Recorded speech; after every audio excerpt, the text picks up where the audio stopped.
Sounds good. Yeah.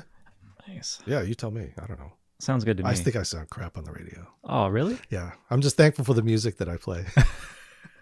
I figure if anybody sticks around while I'm talking, I'm doing good. Oh, but you got a great voice. Oh, thanks. Yeah, you got the right amount of bass in there. It's like got the timbre. Yeah. How's your 2024 starting out? What are you excited about this year? To be honest, I am excited that in 206 days, I'm going to start going on Social Security. Oh, that creates a shift. Yeah. So it's it's a paradigm shift in that now I know there's always going to be money coming in every month. Oh, that's So great. it's a huge weight off of my mind from a daily perspective, and I feel I can be much more creative than I've been able to be because of the burden of making sure that I have cash coming in. Yeah, it's so exhausting to be in that it cycle. is such a drain, and it's been like 8 years now that I've been in that cycle. Oh man. Yeah. Congratulations. So I am I'm so happy for you. So I am stoked, and I'll get in just before the election. Okay. Before they'll have any chance to change fuck anything with Social around. Security. Yeah. Yeah. Good. So Good. I'm excited for that, to get it just under the wire, because once you're in, that's it. So you're heading into a very creative time in your life. Yeah. Being able to relax into that space. Yeah, because I'm taking it early. I'm going to be 62 in August. So that's the earliest you can take it. So I'm taking it. Beautiful. They took it from me for 40 years. I'm going to see if I can get at least half that back. It's your turn. Yeah. Wow. I wanted to start by asking you, how did you get into music? You have a very amazing background in the music industry, 30 plus years. What brought you into music, and what was kind of that first moment where it clicked for you? Oh, I'd have to say my brother and sister. Yeah. So they're a lot older, 13 years older and 15 years older. So I didn't realize until I was probably in my late teens that all those times and days that I spent with them, they were basically babysitting me while my parents were at work. And they had diverse musical tastes. So growing up in LA in the 60s, there were amazing radio stations that were playing to specific audiences. So there's a soul station, there's an R&B station, there's a jazz station, Nice. there's an oldies station. So when I'm in the car with my sister, all I hear is soul and R&B. It's all she listened to in the car. It's the only thing she had on 45s. My brother was into Crosby, Stills and Nash, Iron Butterfly, Moody Blues, the Beatles. So I had this just huge canvas to hear, depending on who I was riding with at the time. And my brother being a lot older, he was a huge anti-war, I would say, activist. Uh-huh.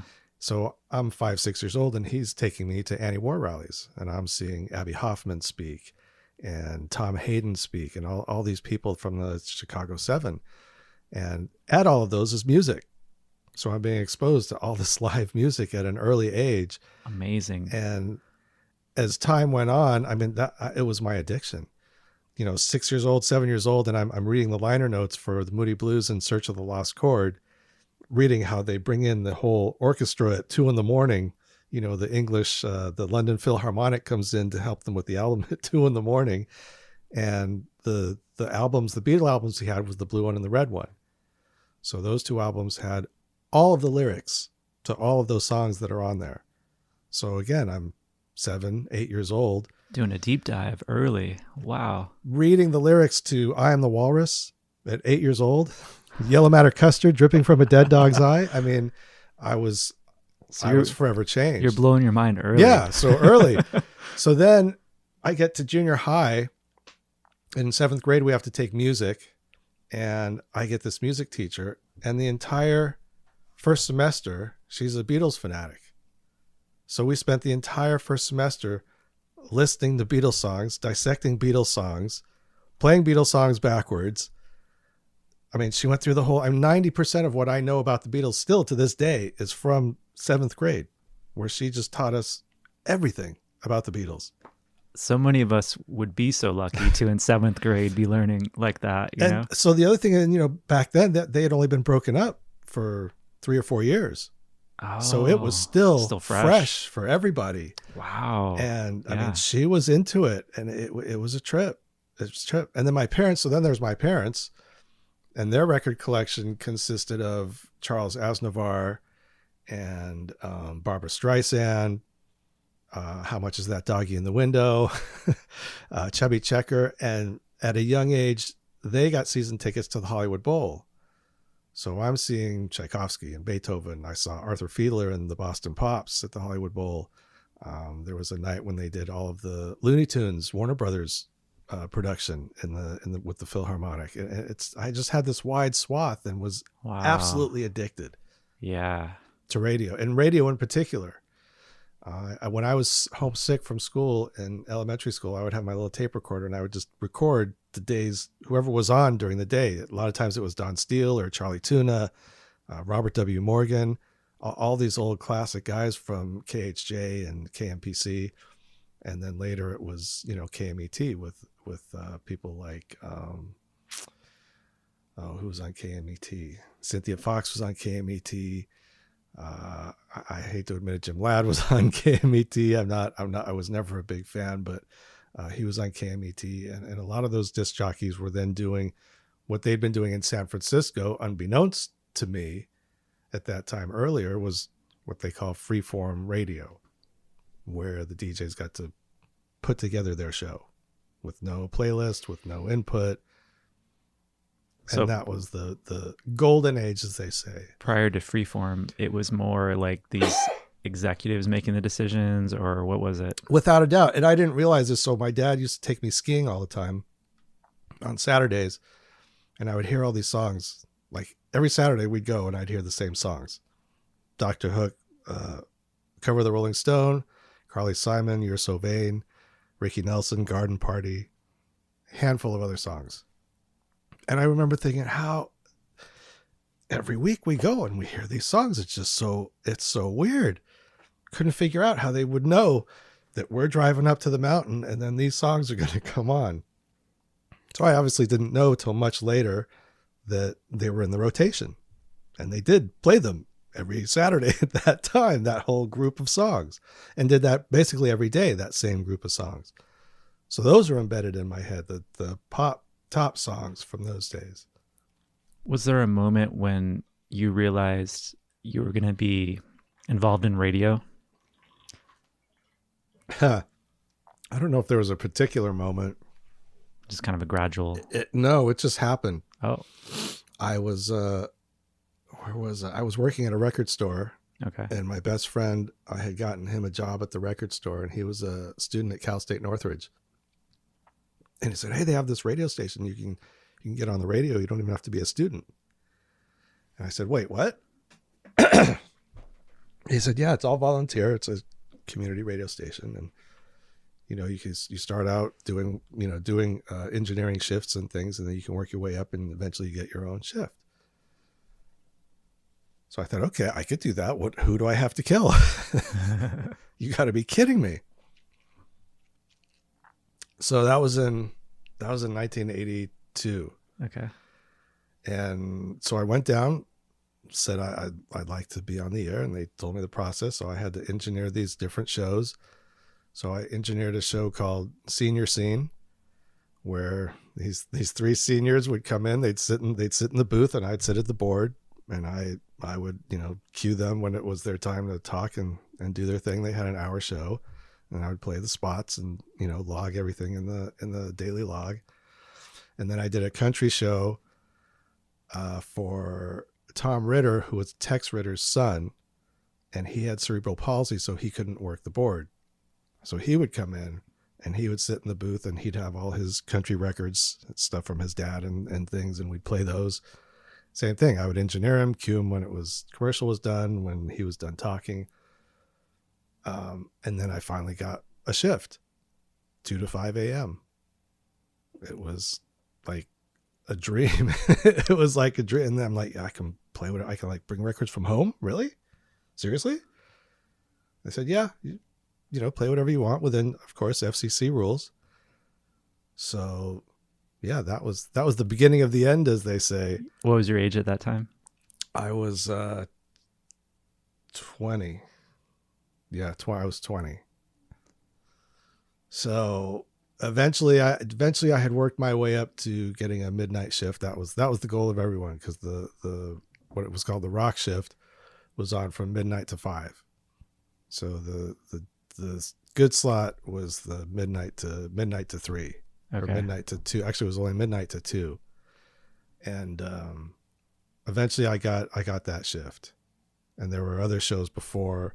So at one point I was following this guy, Greg Lange, who did a jazz show. And I mean, it was just like WKRP. He was smooth. I would come in and the lights are off and there's candles burning and there's chicks sitting in the studio. Setting the vibe. Oh yeah. It was truly a scene. Wow. And at one point I was following Rodney Bingenheimer. Somehow he was doing a show on K-Rock and also on our station. But Greg Lange, he was the smoothest, and I thought, man, if I could sign up, sit and listen to him, and he would back announce the songs, and man, you would swear you're just sitting in a club with a drink and just having this chat with this cool jazz dude talking about the songs, and that was Miles Davis, and I was just like, man, this is not even real. So wow. I definitely tried to pattern myself after him in the regards that he was just really smooth, coming in and out of songs and things. And it was fun following him. And then, every daylight savings time, I'd get an extra hour on the air. Sweet. Yeah. So 2:00 would become 1:00, that one time a year. And I would get the extra hour. That was always fun. So I did that for 7 years. Okay. And I mean, I tried to get paying radio jobs, but in LA, there was no chance, because there was this pool of DJs. If they left one station, they just bounced from station to station. Oh, right. So there was no chance there. And I, tried to get other places. And then there was the whole family thing. So I had to get a real job. And then, during that time also, I was producing concerts. I produced like 300 shows in LA at all venues all over LA during all of the 80s. What were some of the 90s. venues? We did one at the Troubadour. We did what used to be Gazzari's, the Central, which became the Viper Room, which is gone now. There was a place in Topanga that I used to rent out and did a few shows there. I think I did about 5 shows there, and all over town. The first one I ever did was at the in West Hollywood. It was called the Natural Fudge Company. Huh. And it was always tough to get people to come over the hill into Hollywood out from the valley. But did a lot of shows. Did the fudge entice some people? I still have the flyers I did for that. We did a lot of funny flyers. And back then it was cut and paste, no digital.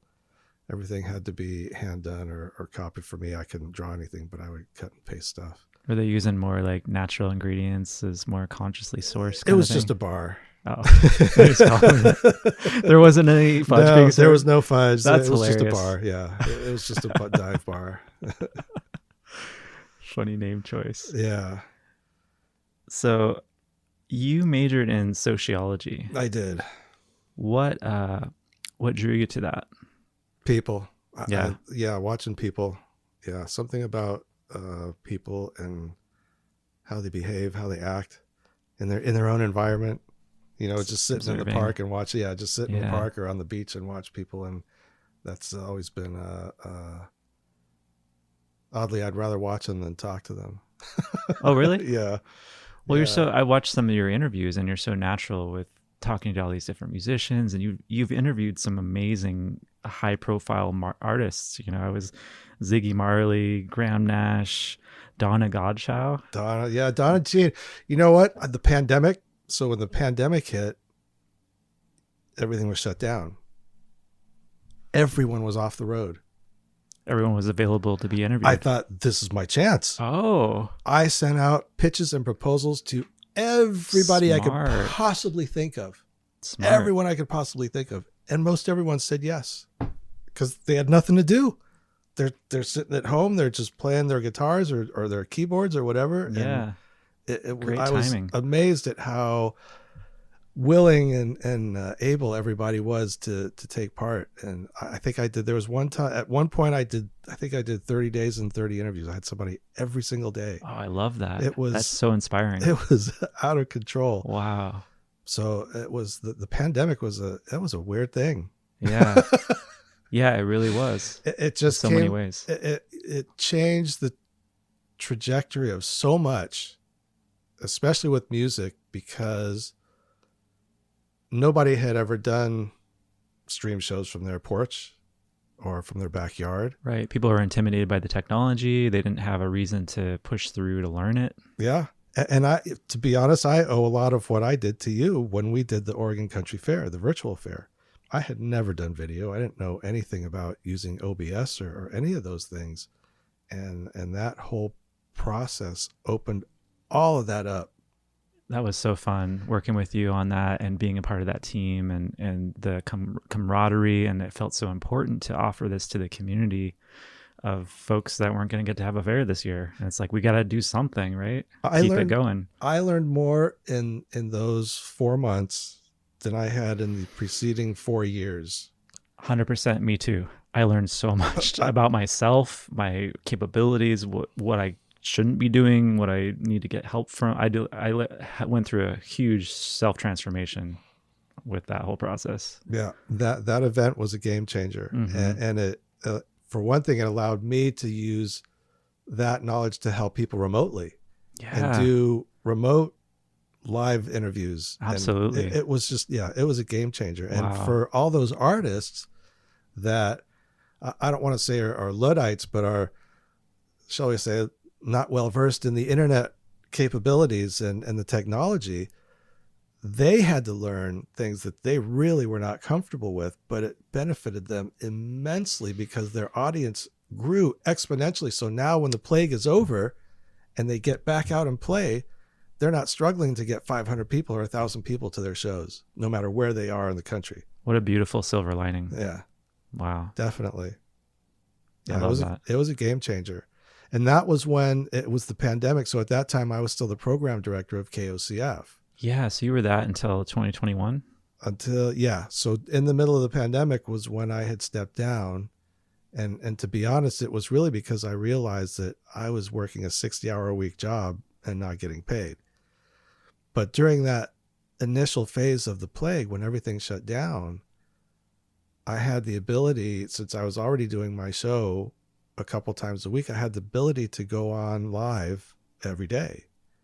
And it was the only live broadcast during that time because all the other stations in town shut their studios. Wow. So they ran automated. So I was live for, I think, 6 months as the only live voice in town. It was like you were tending the fire, keeping the flame alive during that period. That's amazing. So once it ended, and I decided, well, I think I want to keep doing this every day. Yeah. So I stepped down from program director and now, just doing my live show every day takes up 40 hours a week. Yeah. So what's the name of your live show for Music people? Gumbo. Music Gumbo. Yeah. And how would people find that? On 92.7 KOCF if they're in the Eugene, Springfield areas, and then stream it on kocf.org. Music Gumbo. Yeah. 10 a.m. to 2 p.m. Pacific time. Awesome. Yeah, Monday through Friday. That's reliable. Something different every day. That's amazing. You will rarely hear the same song. It'll probably be weeks before you hear the same song. So you got to be spending loads of time curating for that, right? Yes, loads. But it plays into the joy of I can't stop music. myself. Yeah. I took my 2 weeks off at the end of the year last year and was jonesing because there was, in that time, so much new music. That's the other thing. So much new music every week. People you'd never heard of every week. Amazing music. What's some you're excited about this week? This week, what was Michelle SGP? Okay. That one was really good. There's a, what is it? Los Baby Jaguars. That one is good. What else did I get this week? Lime Garden I played today. Okay. So, I mean, I have no idea about any of They're these just bands. all ones you're hearing about for the first time, and then you're checking out their music, and you're like, this is it. Yeah, and there's, the thing is, there's no way to to process what's hard and I feel bad about it is there's no way to process all these new individuals.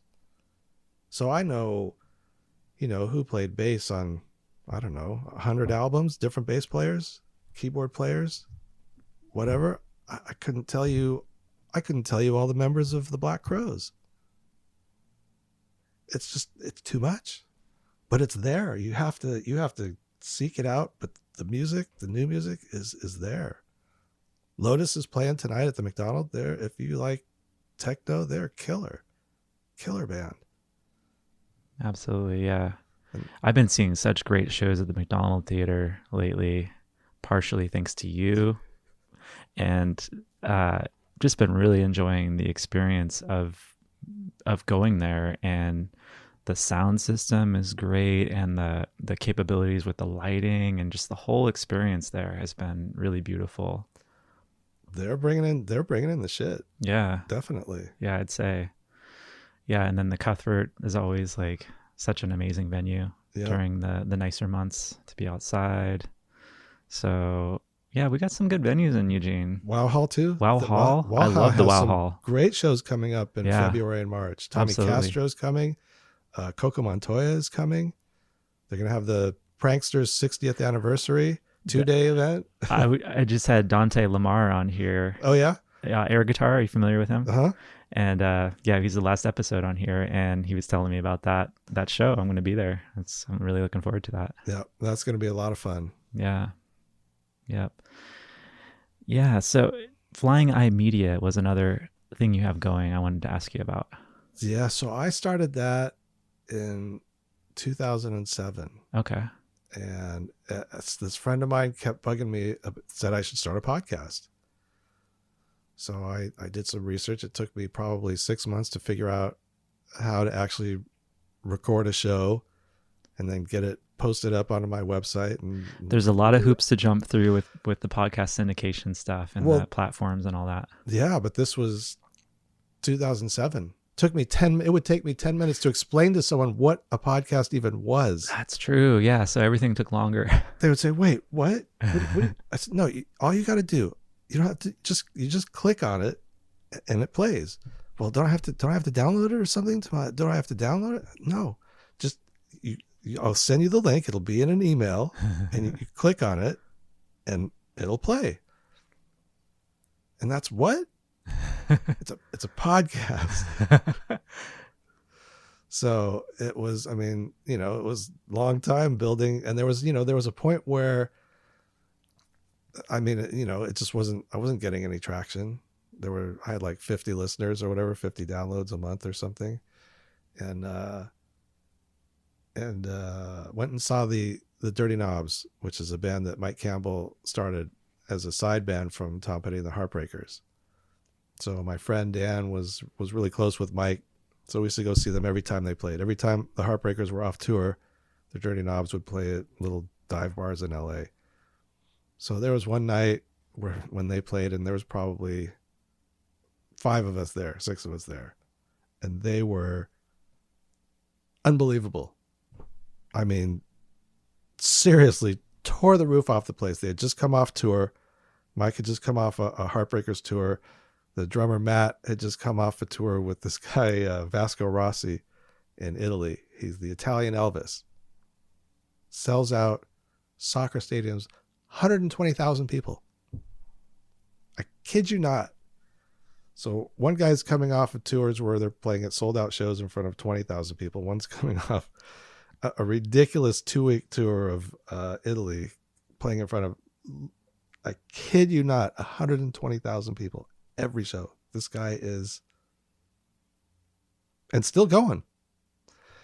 So there's the 5 of us in the bar. And after they were done, I was talking to Mike, and I told him I was thinking of dropping the podcast. So he goes, look around. He goes, you know where I just came from. I said, look around. I said, if you're doing it to get listeners, then you're not doing it for the right reason. Exactly. He said, we don't care that there's just the 5 of you here.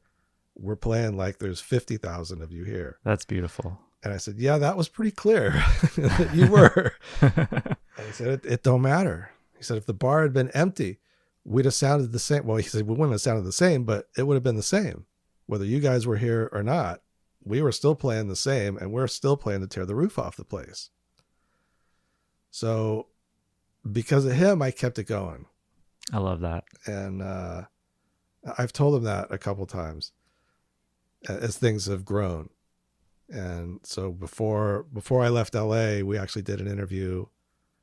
And when I first came up here and hooked up with KOCF, we did a fundraiser, and I got him to get me some signed guitars.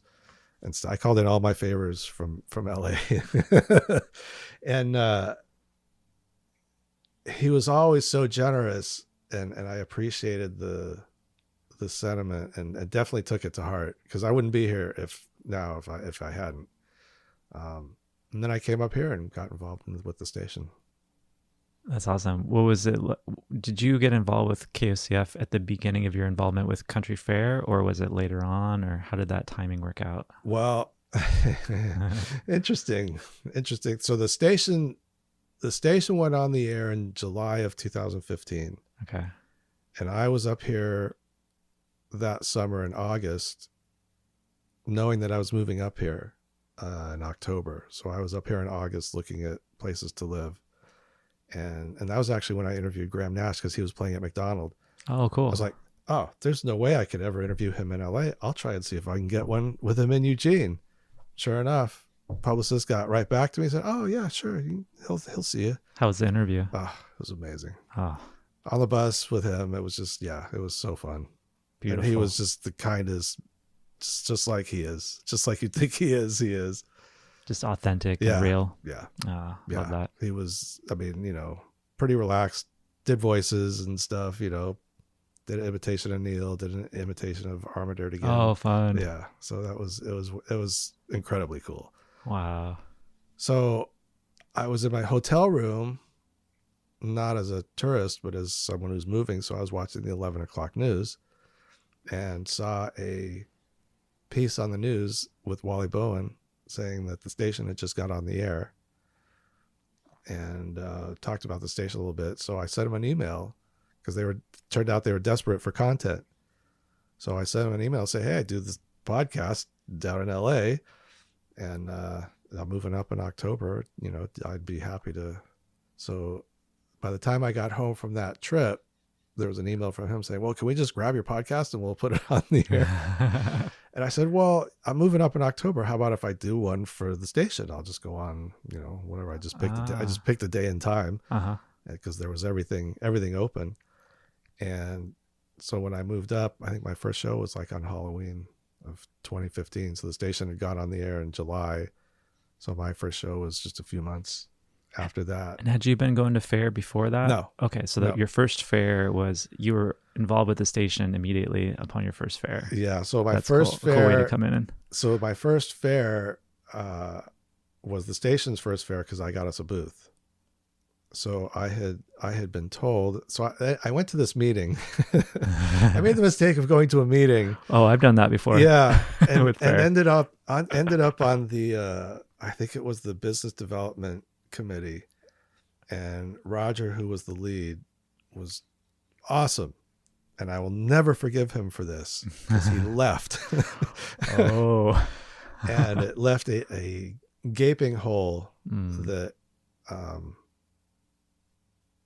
to be honest, if the station was going to survive, someone had to step in. Yeah. And I decided it was me. Yeah.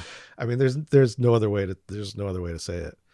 So I started having the meetings, and I kept being told, well, you can't talk to this person at the fair, and this person doesn't want us at the fair. And, I used to make jokes. I said, who's the toughest person? I said, give me the toughest person, the person who hates the station the most. Tell me who it is, and I'll flip them. And I did. I flipped them all, and it wasn't hard. They just wanted someone to be transparent, and for the station to have some sort of direction. That seems like that's where your understanding of people comes in, right?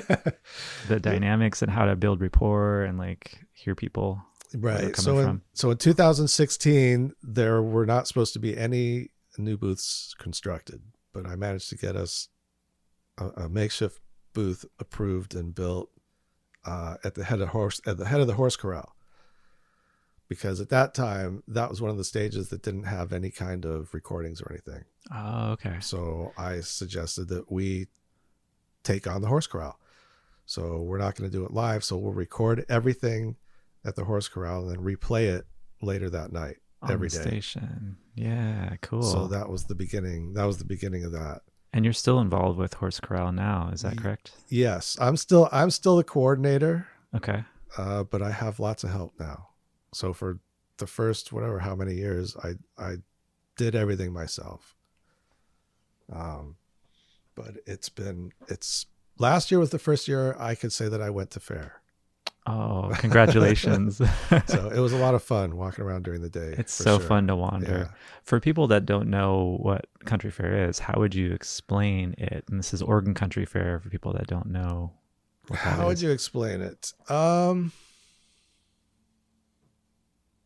It's definitely not a county fair. It's like, well, yeah, no, it's not a county fair. I mean, That's if where the people anyone's get. ever been to Venice Beach in LA, it's definitely like Venice Beach for 3 days. Okay, I can see that with aspect. with a lot of interesting people, a lot of costumes, um, some great artwork. I mean, people do amazing things. It I seems mean, like everyone's bringing their best you know, in it's a amazing ways. podcast, so I can say Yeah. fuck, right? Yeah, we've already gone into that. Beats the land. fuck out of Amazon. I mean, I'll tell you that it's just great. It's again, for me, it's the people. I get to sit in the booth and do my show every day and watch everyone walk by the booth, which is in the center of everything. And if you come into the fair, you essentially either have to walk by coming in or walk by going out. So I get to see everyone. How fun. Yeah, it is. It's just a blast. It's a blast. So how would you describe? I don't know. It's hard. People say it's like a Renaissance fair, but it's not like the Renaissance fair. There's really nothing like it. That's why it's so Yeah, I mean, hard there's to food, describe. there's music. I would say maybe the closest thing would be Outside Lands. What's that? That's a festival in Golden Gate Park. Oh, It's like okay. probably 10 times bigger than the fair. Okay. But that kind of where you have multiple stages with completely different kinds of music. So there's music for every possible taste that you could imagine. And if you certainly want to expand your taste, that's the place to do it, because every stage has something different. And Outside that's, Lands. I would say that's the key, is that there's so much variance in the music that is on the different stages, and even on the stages themselves, there's variations in music. And then you've got the vaudeville. Right. So you've got vaudeville, you've got acrobats, you have a drum circle, you have, I don't know how many booths, 300 booths, maybe more, of just unbelievable crafts. You have guitars, you have clothing, you have drums, you have hats, you have, And then there's the whole and food. and the whole fact that it's volunteer run. Yeah. And like that's just astonishing in itself. 4,000 volunteers, an entire city. And not only that, an entire city is fed 3 meals a day on site, before, during, and after fair. I mean, it is a having been on the inside, it is just an amazing accomplishment every year. It really is. That it actually comes off every year. And it seems to run like a well-oiled machine in a lot of ways. Yeah, it should look that way from the outside. From the outside, That's anyway. definitely how Yeah. it should look from the outside, for Yeah. sure. And they just do an amazing job. And when you have institutions like Whitebird Yeah, Whitebird's amazing. that will take care of anyone in any way they can, no matter their condition, having witnessed firsthand, that organization is, unbelievable, the work that they do for 3 whole days, and the time that they take to set up. And they have triage, it's unbelievable. Yeah, there's so much good that comes out of the experience, out of the ideas, the innovation, the ways of working people working together. There's just like so much that comes out of that people get to carry into their lives year round. It's a really beautiful thing. Yeah, and their commitment to moving forward and trying to have a very small carbon footprint Hmm. is huge. Yeah, big environmental Yeah. awareness and care. And so during fair this year, people that are going, they can tune into 92.7 on Yep. their radio and hear replays from the previous day at fair or different No, the same. or the No, same day. they'll hear at 9 o'clock every night. They'll hear the horse who performed at the horse corral that day. So it's very quick, like Yeah, turnaround. and Like then you, I'm live from the booth every day, starting on usually starting on Wednesday or Thursday. Then I'm live from the booth. So there actually is some pre-fair. I do some pre-fair talk to some of the people that are setting up their booths, so that people know where to look for them. that's great. Um, and then the days of the fair, and we sometimes pull people in. Last year was the first year we actually have a stage next to our booth now called the Alcove. So it's unamplified music. Okay. About how many musicians can fit on it? Is it for Uh, I think do it four could fit on there comfortably, for Nice. sure. Nice. Yeah, and then we've had a couple. I did a couple of interviews of people that were there that came into the booth, and now there's people going on after me. So I think we're actually live from 10 in the morning until they decide to stop. But I'm done it too. I'm not a glutton anymore. So I'm taking advantage. Some moderation. Everyone's saying take it easy. If everyone can do what they're supposed to do, I'm good. Yeah, and then you can I'll go to the fair. wander around and see people, and Yeah, that's such a beautiful part of the experience is running into people that familiar faces and well, and another one of those oddities that have come out of the plague is that they're limiting ticket sales now. mm-hmm. So you actually can walk around during the day. Yeah, for the 50th in 2019, I remember how hard it was to walk on those paths, and it really changes it. It's Yeah, like too crowded. a lot changes it a lot. Yeah. The whole dynamic, because it creates that kind of closed in where no matter what creates stress. So the ability to be able to wander freely and not constantly bump into someone is a big deal. Do you have any stages you like to gravitate toward to check out things, or do you kind of just wander where your ear takes you, or how do you navigate? I always like to check out who's at the horse corral. Yeah. They always have. I was also doing one of the things that we did at KOCF was the Halloween Hullabaloo. So I was always picking a band from the horse corral that I had never heard of to try and headline the Halloween Hullabaloo. So there's been a couple good. Sweet and Juicy, that's the new one. Sweet and Juicy. They are the funnest band in America. Really? Yeah, they dress as a strawberry, banana, and a pineapple. The way that I was able to build relationships in a positive way for the station was I would bring toys to every meeting for the people at the fair, and they loved it. What kind of toys? I brought the acting general manager and facilities manager they sat across from each other, so I bought them a desk ping pong, and desk basketball, and I brought yo-yos and Pez, and I played a desk foosball recently, and that nice. was actually one of the most fun foosball games I've ever played. Was a little miniature. Like we really got into it. Yeah, the guys in parking the first year, I brought them a big Hot Wheels set to set up in their camp. So you're connecting with people's inner child directly. Yeah, Through the toys. That's great. Yeah, that's just I started doing that in LA, and it seemed to work. What are some things you miss about LA when you compare it to Eugene? It's like a huge difference of the two places, but what's the contrast shown you, and what do you appreciate about Eugene versus LA? Venice Beach. It's the only thing I miss. Mm-hmm. And my son, but Venice Beach. Yeah, You spent a lot of time there. Yeah, there's a bike path. There's a bike path that goes from.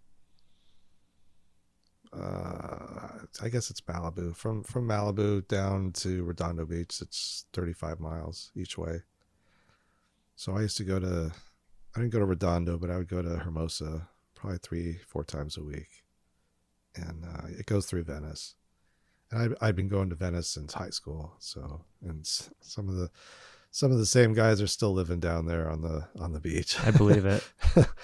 But like Harry, the roller skating, the turban roller skating guy. Harry's been there since I was in high school. Wow. And I saw him when the Dead played at Autzen in whatever it was, 18 or whatever. I'm going through Shakedown Street, and there's freaking Harry. And so he gets around. Yeah, big hug, and what are you doing here? Well, I thought I'd follow the Dead this year. So that was nice. I just saw that Dead and Company is doing a residency at the Sphere in Las Vegas. What do you think about that? 18 dates. Are you gonna go? I'd have to mortgage my house probably. I'm sure tickets are gonna be. It's like 120 or something. Oh, is that all? That's nothing. Yeah, that place looks like a trip. I saw some videos of that screen. It's no like, doubt. What? It's next level. Yeah, no doubt. That'd be a good place to see them. I really wonder how they're going to use the screen. Like how are they going to curate that imagery? It's just when it's that big, it's even more important. Yeah, how they're going to do that. They're going to come up with something. I bet it's going to be creative. That's whatever it is. Good. Yeah. Hopefully the sound system's amazing there too. I'm not sure. I mean, View2's playing there. I'm sure it's pretty good. Oh, right. Yeah. And somebody else was there before them, I thought. No, I guess they're probably the first ones, huh? I think they're the first. I don't remember. Yeah, but I think it's got to be pretty good. It's funny how they're like, we're done. Oh wait, we're not. Yeah. We're done touring, but we can handle a residency. Travel. That's actually a nice way to do it. Just have a residency, it's big capacity so they can do big shows. It's actually a pretty good sweet spot if they want to keep rocking that for a little while. Wayne Newton did it for decades. Makes sense. Yeah, he was the master. Wonder what kind of residencies we can get in Eugene, and like what kind of amazing bands we could get to just play every. Someone who wants to retire for a while, get off the road. Yeah, we can advertise that. All right, so let us know. We could do that. Yeah, we got a couple of venues we could hit up for that. Okay, that would be good. Okay, I definitely have one. Cool. You were doing shows in your backyard for a while. Yeah, that was one of the other things during the plague. How was that? I was watching a lot of. Well, I still always watch a lot of TV, but I was watching a lot of documentaries on Netflix. Okay. And there was one on juke joints. Juke joints. Yeah, in the South. Okay. And one day I was walking my dog, and I was like, I'm going to make my house a juke joint, and decided I was going to max out whatever money I had and buy all the equipment and start from what I learned with you. I realized that I could do 3 camera live streams by myself with no help from anybody. Oh yeah. So I bought equipment. I bought monitors. I have a great deck, so I bought a bunch of stage monitors and mic stands and cords and right on a big old mixer. Speaking my language. And some badass 15-inch JBL stage speakers. Oh, I love JBLs. They were they were nice. They were yeah. Anyway, you still have them? No. Oh, it's all gone. What? It's all gone. Where did it go? I sold it all. Well. Well, everyone went. At least you got to over. Do it. Everyone went back. At least you got to do it. Yeah, so I did 44 shows in my backyard. 44? I didn't realize there was that many. Yeah. Are they over all, the 2 years? Over the 2 years. Are they all on your YouTube channel? Yeah, Can people find them? They're all on YouTube. And that's the Flying Eye Media? Flying Eye Radio. Flying Eye Radio. Yeah, Flying Eye Radio. It's the on YouTube. That's the search that's for that the channel. Yeah. Okay. We'll put a link in the description too. And so again, I somehow found all these bands, like I don't know, 25 different bands all in Eugene, and they were all just amazing. The guys, I don't know how I found them. I think you have a charmed life when it comes to connections with musicians. But they came out of the woodwork, and were, bands like Wellington Drive and Higher Love and the Dubious Rubes. I mean, some of them were friends. So Dubious Rubes did, I think, three or four shows. I had a couple of people that did multiple because they were fun and they were friends. Cool. But again, from what I learned from you using OBS and the video stuff, I had never done. I mean, I used my two Nikons as cameras, as video cameras, and a little handheld camcorder Uh-huh. as the other one. So I had three cameras, all being operated by my laptop, so I could switch cameras while they're playing. Yep. Yep. The feed was live from whatever the board was going, because because of OBS, whatever I could output from the board, I could output in the stream, and it was synced, and it was it wasn't a breeze. It was a lot of work. There's so many things that can come up. But I would never have even But the fact fathomed doing that if I hadn't learned what I got from you during the virtual fair. And we got to give first year credit to Adrian too. He was right. Yeah, I should not leave that. Adrian. Yeah, I should not leave Adrian. He was huge. Yeah, you too. I did lean on both of you before I tried even attempting this. So yeah, I definitely should not forget Adrian. But I'm looking at you. Sure. If Adrian was sitting here, I'd say the both of you. Yeah.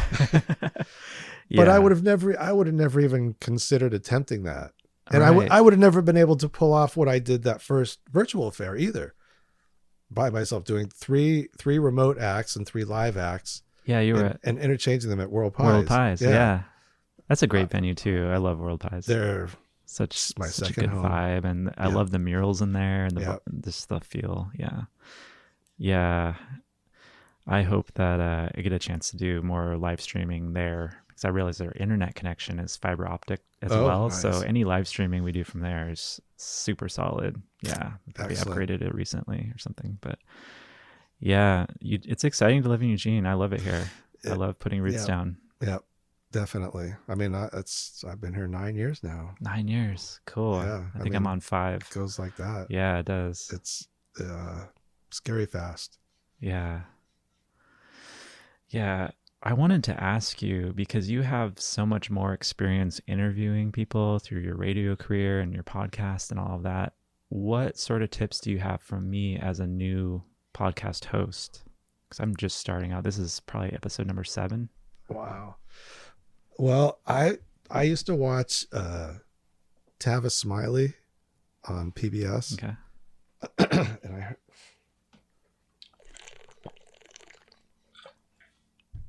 I was so bummed. I heard he got in trouble, but did something not nice to women.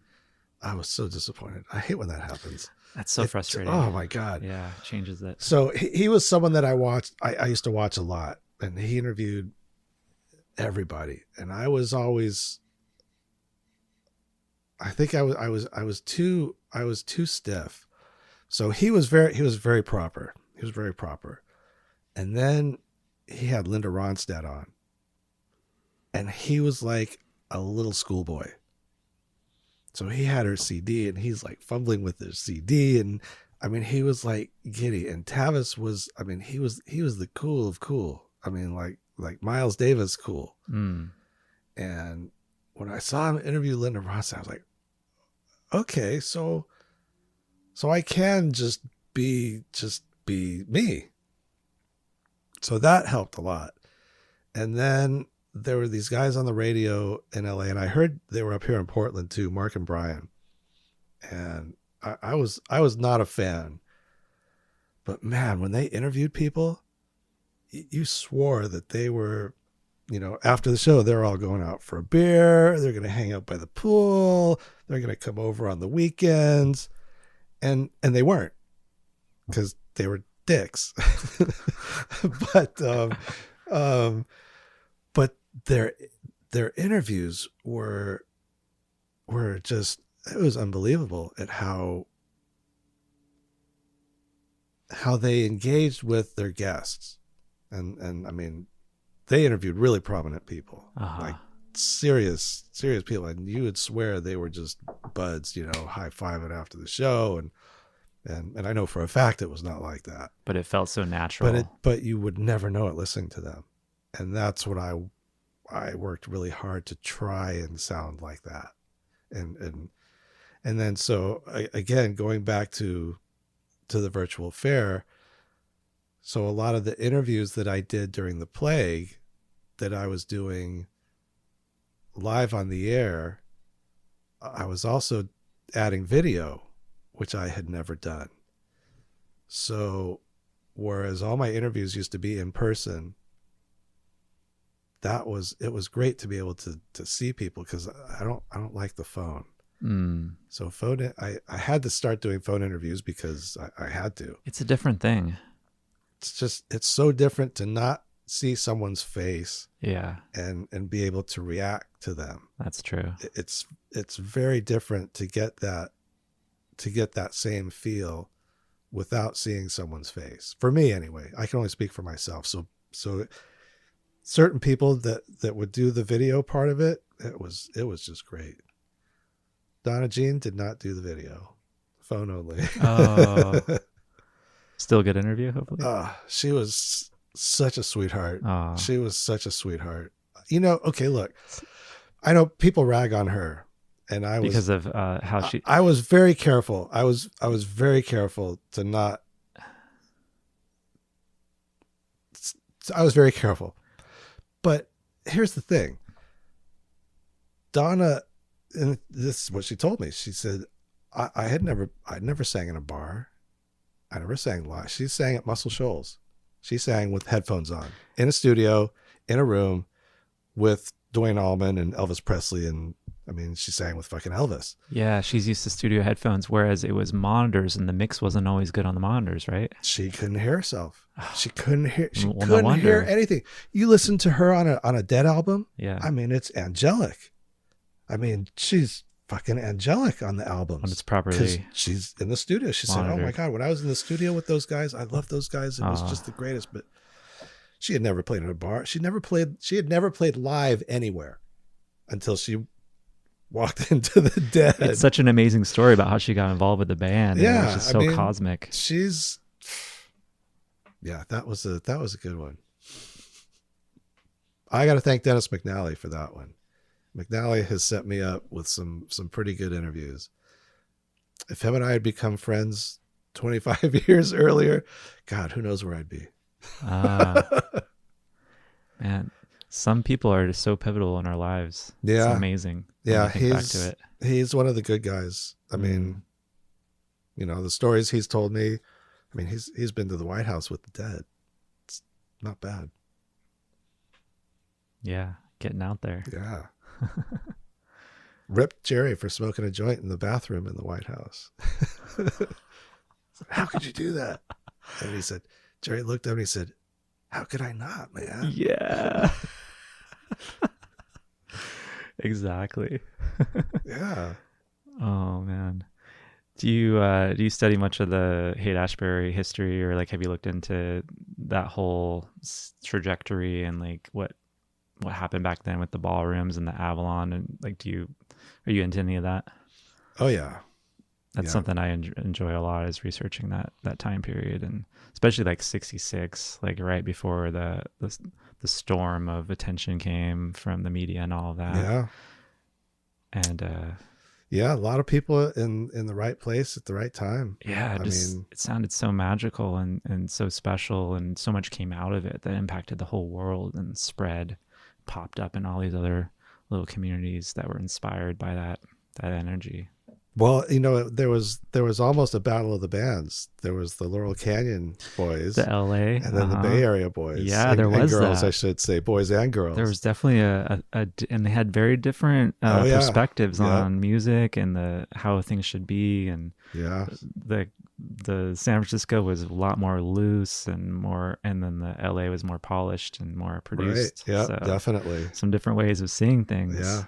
But then you had in 67 Monterey Pop, right, and that brought them together, right? Right, because Lou Adler, Lou Adler, yeah, who doesn't even go to Laker games anymore because he's like 120 years old. Him and Jack, they don't go to Laker, but Lou Adler is the one who did the Monterey Pop Festival. Yeah, and that was really a defining moment. Yep, pre-Woodstock, and set the template for rock festivals, and yeah, incredible.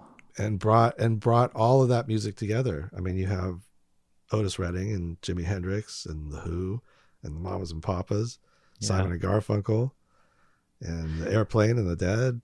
Yeah, and I was watching a VH1 documentary, I think, on Monterey Pop, and it was talking about, the Mamas and the Papas were a big part of the organization of that Right. festival and very involved. They ended up going on last, and their set was pretty lackluster compared to the rest of it. And so there was kind of this bittersweet moment of feeling like, and then the band dissolved shortly after that. So it was like they were kind of passing the torch Right. to these other new acts that came in really hot for that festival. Well, there's another documentary out called "The Sounds of San Francisco" Mm, that just came out, I need to check that out. and the late queen of radio, Dusty Street, plays a big part in that as a narrator of what happened in San Francisco, and she just passed away in October. Oh, so she was able to contribute that before So she passed. That's beautiful. yeah, I mean, it's literally like 3 months before we were talking about how to get her up to Portland, and the film company finally got her up there, and I think she spent 3 days up there doing her parts. But that in that documentary, there's a scene from Monterey Pop of Mama Cass sitting in the front row when Janice is on, I've seen those shots of her and reaction, she jaw cannot, drop. yeah, she cannot even believe what she is seeing, and that's indicative of the power that Janice had. I mean, people were just in awe of that creature.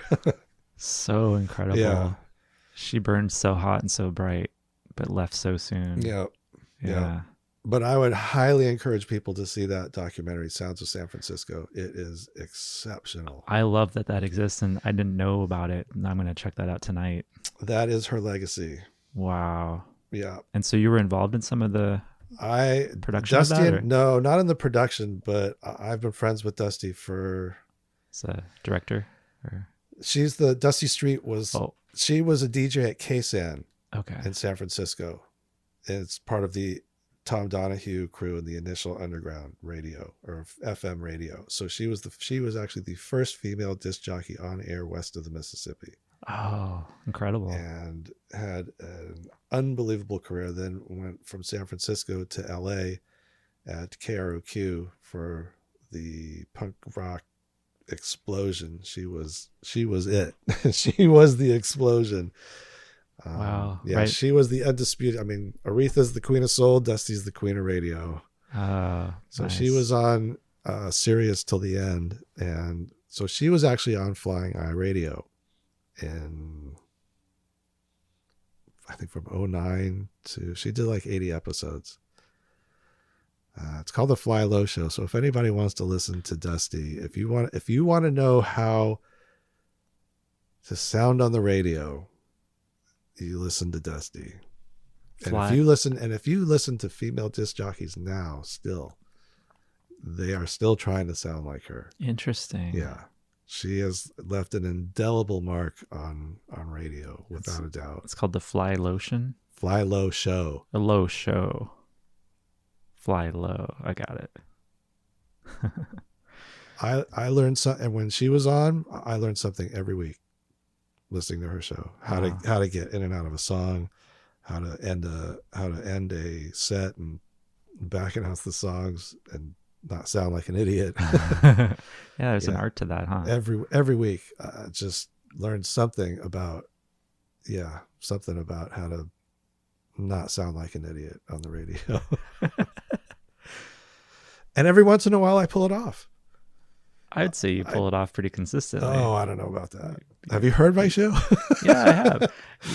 And I've seen how you are with the guests, and like when I was watching some of your interviews that you had on your YouTube channel, and you're able to accomplish that feeling of ease and comfort, which allows the guest to open up, and that's exactly what I'm attempting to do with this one. So and I'll tell you another thing that I got from Tavis. So there is the occasional guest that will ramble. So how do you guide that? So yeah, so he was so adept at gently cutting people off. Gently, though. And Yeah. yeah, and I used to watch. I was like, wow, so you could stop someone. and move on. So I didn't think you could do that. what would be one of the techniques, if you can remember, like, or how he would say it? Man, as soon as there was a pause, Yeah, as just soon as there was a pause, take it. he would say something about something really brief about what they were saying, and then like on to the next question. It was like, wait, how did you do that? So it's still addressing them with what Right, they're saying, exactly. but It also was shifting it quickly. it Yeah, it it's an was art. man. I was mesmerized. I was like, wow, you can stop a guest from talking. That's I just Yeah, didn't think that could. because That's a thing. it can be like a runaway train Yeah, oh sometimes if you're yeah, not careful. I've had people. I mean, in my earlier days, I have interviews that are like an hour and a half long. It's like, and it's supposed to be for. I mean, for me, they're interviews in between music. I have the luxury with this one where I let Right. them go over 2 hours if they want to go.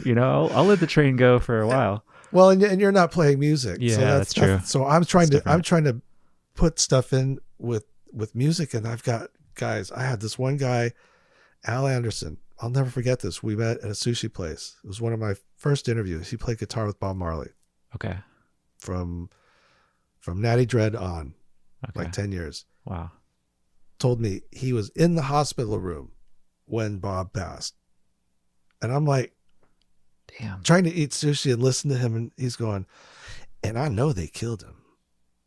They tried to kill him before, and I know they poisoned him, and they killed him. Oh no, really? I mean, he's telling me something like, I can't put that in my show. Wow.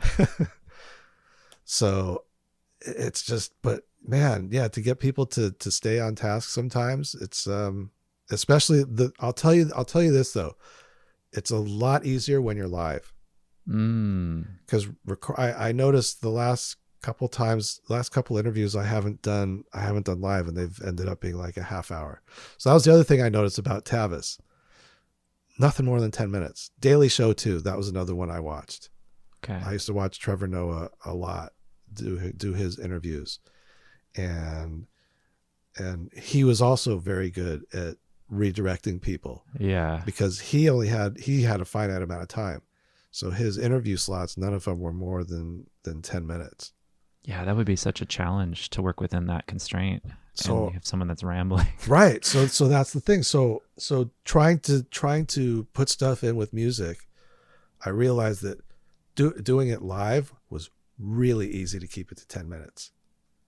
So I would have people call during my show, and we do live, and I'd ask, I'd try to ask the most interesting questions or relevant questions, and starting like 10 minutes, like, okay, well, thanks for coming.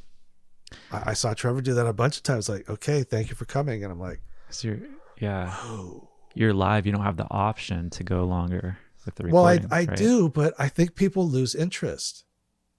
I think if it, that was what I kind of started to realize watching the Daily Show. They're probably thinking more than 10 minutes, people are going to lose interest in the interview, no matter how captivating it is. I mean, I think even like Michelle Obama wasn't much more than 10 minutes, or Oprah. It's like, wow, okay. 10 minutes and you're out on your ass. It's better than one But minute yeah, so TikTok. the other thing with live is you don't have to edit the interviews. It's like you keep Oh, I it love that. tight, and keep it moving, ask as much as you can, and then bam, you're done. Oh, I love when you can cut editing out of anything. So I Yeah. love the live switching and live streaming. It's just like, oh, But like these last couple I did that were taped or recorded, they're half hour, 40 minutes. So I got to edit them before I can decide which segments to put in between some music. But editing can be fun though, because you're going back and finding gems. Well, and yeah, exactly. right? There were a couple that got. So I got to interview Emilio Castillo from Tower of Power. Oh, Tower of Power. I was just watching something on December. That was cool, because that's another Bay Area band. Yeah. That, and he credited Dusty Street as the one who really broke them, because she kept playing their songs on KSAN. Oh. And everybody was listening to KSAN. And Bill Graham eventually said, "All right, I'll book you guys." Bill Graham had such an iconic voice that you hear in so many recordings of Yeah, shows from back then. He yeah. was such a character. I had a couple run-ins with Uncle Bobo. Really? Yeah, yeah. So funny. Somebody posted something from the New Year's show in '85, and that was one of the times that. Yeah. Do you not want to go into it? No, I don't. Yeah, too much drama. I'm just, I know everybody loves Bill. There's two sides. There's the interpersonal side and then the presenting side, and like what he brought forth through his venues and Oh his yeah, shows. You no, know, that's something to be appreciated. he definitely pioneered Yeah. the art of concert promotion Yeah. and booking. He was not shy from booking any kind of act, which was extremely cool. I mean, he mirrored what the radio was playing in San Francisco, what K-San was doing. So K-San started playing Buddy Guy and Willie Dixon, and along with the Dead and the Airplane and Tower of Power and all those bands. So he's like, oh, they're listening to that. Well, I'll have them play here. I am reading Michael Lang's Road to Woodstock book, Oh, which is really fascinating. And he talks about coming up against a lot of friction with Bill Graham because he didn't want Woodstock to take people from the shows that he already had booked leading up to it. So they had to work together and come up with a really creative solution to get him on board, basically, because he was going to try to shut down Woodstock right. before it even happened. Well, the solution was he demanded that they have Santana. Oh, okay. Yeah, that was the linchpin. Yeah. So I got this new guy. He's gonna play, or it ain't happening. Oh, okay. Yeah. Gotcha. That's Uncle Bobo. Well, Santana was a great part of Oh, Woodstock. God, so, yeah. And Michael Shrieve, the drummer, was only like 16 or 17 years old. And he had wow. that amazing drum solo during Soul Sacrifice. Oh, yeah. Like 8-minute, 9-minute song. It's so interesting that Woodstock, the festival, was actually kind of more of a afterthought to what they wanted to originally do, which was build a recording studio in that area for artists to come play at. Oh, really? But the investors weren't into it. They're like, we've done that before. We don't care, but we're interested in this festival. And so the investors actually wanted to route the money toward the festival. And the rest is history. Right. But yeah, it was interesting. It started out as a desire to build a recording studio. Yeah. Wow. And I didn't then know that. Michael Lang had run a head shop in Florida prior to doing a little festival in Florida and kind of getting experience that led him to build up to being able to do Woodstock. Oh, wow. So yeah, it's an interesting backstory with all of that. Yeah, that's cool. Yeah, it's a fascinating guy. He passed away a few years ago. I think so. Or yeah, it wasn't too long ago, but yeah, he had this effect on people where he was able to come into a room of these like execs and suits and everything, and like he would just be himself, but he would also was tuned into people and knew how to keep the peace and be very diplomatic and get things done and come up with creative solutions. So he's pretty inspiring in that way to me, of just this vibe that he was able to hold Right. to make it all happen. Yeah. Because it got into some difficult situations, that's for sure. I don't doubt Trying to that. make that festival happen. I don't doubt Kicked out of so many places before they could set up. But yeah, Andy, thanks so much for being a part of this and coming on the Bon Bon's Nook podcast. Thank you for having me. It's been I'm very appreciative and quite humbled that you would want to have me ramble for all this time. I wouldn't call it rambling. It's been really fascinating for me. It's all things that I'm interested in and super relevant to what I'm doing. So I've gotten a lot out of it, and I think other people will too.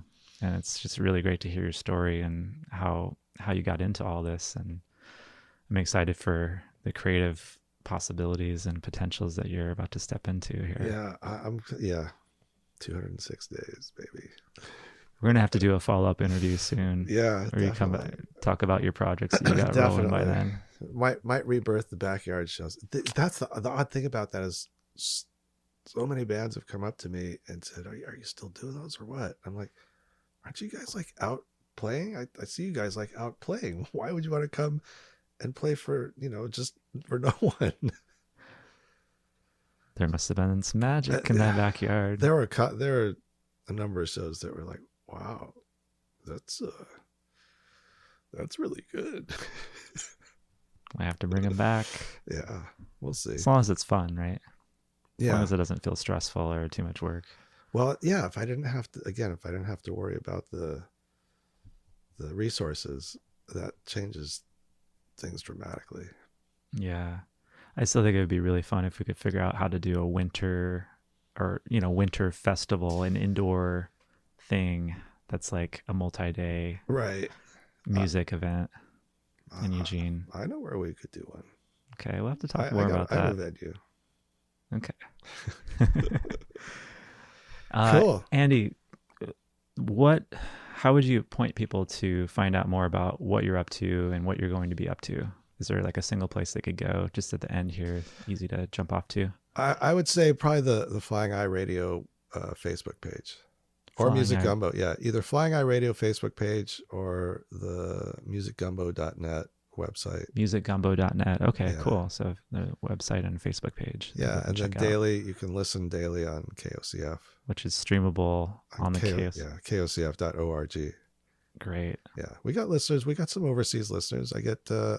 this one from Iran every once in a while, Uh-huh. and Spain, Italy, France, all over the place. Yeah. Oh, before we close out, I have a few questions that I ask everybody now at the end of the podcast. And I got this idea from Noah on the Synchronicity podcast. It's really fun. So the first question is, what's your favorite color? It's got to be purple. Purple? Yeah. What's your favorite animal? Wow. Never thought about that. Is there one that just comes to mind first, or Oh, my Gaia girl. She's a dog. dog? That's probably my favorite animal. Nice. And what's your favorite number?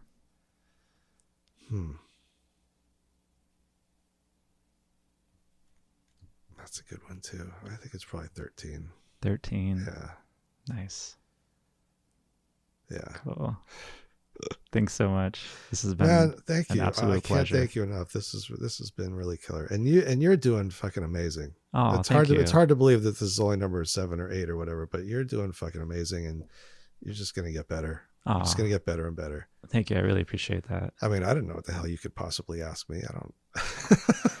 I was like, I kept thinking, I was like, what could he?